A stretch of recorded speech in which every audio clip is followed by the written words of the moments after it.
Come vedete siamo ormai al tetto, oggi inizieremo a fare il resto, poi si lavorerà all'interno. Io sono convinto che per luglio, come chiedeva il Presidente, 2021 i lavori saranno finiti e poi entro l'anno porteremo all'interno le unità operative. Quindi avremo un ospedale all'avanguardia non solo nel Veneto ma in Italia. Sopralluogo al cantiere della nuova cittadella della salute a Treviso per il governatore Luca Zaia, accompagnato dal direttore generale dell'USL 2 Francesco Benazzi e dal sindaco di Treviso Mario Conte. È stata l'occasione per fare il punto sullo stato dei lavori, ricordando le tappe che hanno rallentato la tabella di marcia, dalla variante urbanistica alla questione parcheggi, dal blocco per la bonifica allo stop dovuto all'emergenza Covid.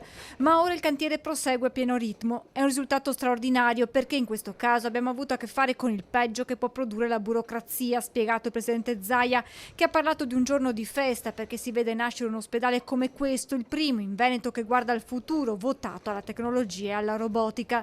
L'edificio 29, con i suoi 60.000 metri quadri suddivisi in 6 piani, rappresenta il cuore della cittadella. Tutta la parte tecnologica dell'ospedale, dove ci saranno alte tecnologie e, come ricordava il presidente Zaia, il CyberKnife, cioè quell'apparecchiatura che ci aiuta a operare il cervello senza tagliare, quindi è una cosa straordinaria che ce l'hanno pochissimi in Italia. Sta nascendo un policlinico universitario, ha voluto sottolineare chiaramente il governatore Zaia, ribadendo che la facoltà di medicina dell'Università di Padova è pronta a ricevere le iscrizioni su Treviso già per l'anno accademico 2020-2021.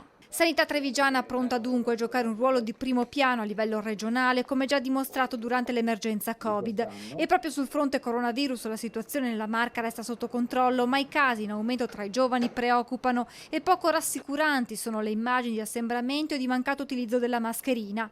Come ULSS ci stiamo muovendo con un'informazione forte che arrivi ai ragazzi, spiega il direttore Benazzi. Chiedo veramente ai giovani di avere amore verso se stessi e verso i loro coetanei, verso i loro familiari e di utilizzare le normalissime norme che sono mascherina, distanza di 1 metro e lavaggio delle mani.